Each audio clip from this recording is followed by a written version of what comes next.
Nasa 37.5 milyon na mga Pilipino ang mabebenepisyuhan ng pinalawak na Uplift Assistance Program.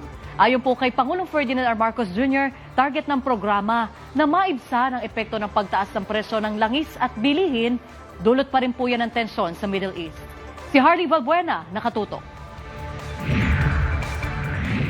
Si Ginang Lisa, aminadong hindi pa rin makaahon sa kahirapan kahit mahigit isang dekada ng miyembro ng 4Ps. Kaya naman hindi na niya alam ang gagawin kapag nagtaasan muli ang presyo ng mga bilihin sa harap ng umiinit na namang tensyon sa Middle East. Kumbaga mahirap na kami, di ba? Hindi lalo kami maghihirap. Hindi na po siguro kakayanin ng gagaya namin na mahihirap na matugunan yung pangangailangan namin sa pamilya.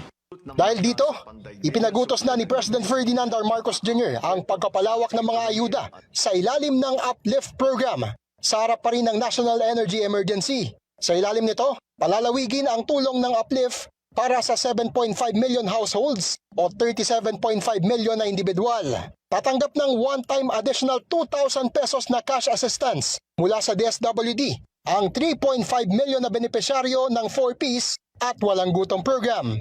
2,000 pesos na ayuda rin ang ibibigay sa 2.5 milyong mahihirap at ang mga malapit ng sumadsad sa poverty threshold na natukoy sa 2024 Community-Based Monitoring System o CBMS. 1.5 milyong manggagawa na may mababang kita batay sa talaan ng Social Security System, ang pagkakalooban naman ng 2,000 pesos kada buwan simula ngayong Hulyo hanggang Disyembre.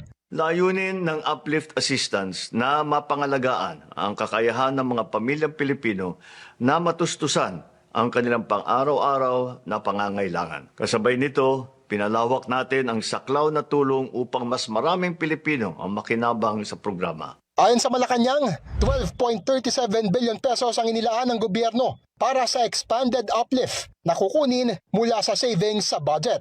Bagamat nakatuon pa rin sa pinakamahihirap ang pinalawak na ayuda, tiniyak ng palasyo na hindi pa rin pinababayaan ang mga nasa middle class. Hindi man pinansyal, direkta, pero sa ibang mga projects ng gobyerno ay sila din ay nabibiyayaan. Sisikapin ding wag munang itaas ang singil sa pasahe sa pamamagitan ng patuloy na paggagapay sa PUV drivers at operators.